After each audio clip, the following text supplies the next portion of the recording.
اس لیے کہ خواہشات پورا کرنے کی جگہ اللہ نے دنیا کو بنایا ہی نہیں ہے، یہ تو احکامات کے پورا کرنے کی جگہ ہے، خواہشات کے پورا کرنے کی جگہ آخرت میں جنت ہے۔ ان الذین قالوا ربنا اللہ ثم استقاموا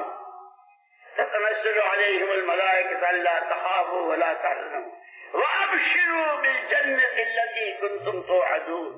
نحن اولیاؤکم فی الحیاة الدنیا وفی الآخرہ ولکم فیہا ما تشتہی انفسکم، جن کی تمام چاہتوں کے پورا کرنے کی جگہ جنت، دنیا احکامات کے پورا کرنے کی جگہ، یہاں حکم ہے وہاں خواہش ہے۔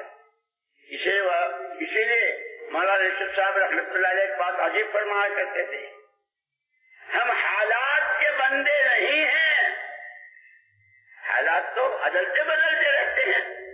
کبھی رات کا اندھیرا ہے، کبھی دن کا اجالا ہے، ایسے کبھی کسی کے کاروبار بہت اور کبھی کوئی بالکل ٹھپ، کوئی بیمار، کوئی تندرست، کوئی غریب، کوئی امیر، کیا کیا بیٹی کے، دامادوں کے، بیٹیوں کے، بہوؤں کے، گھروں کے مسائل ہی مسائل، یہ حالات ہیں۔ لیکن فرمایا ہم حالات کے بندے نہیں ہیں،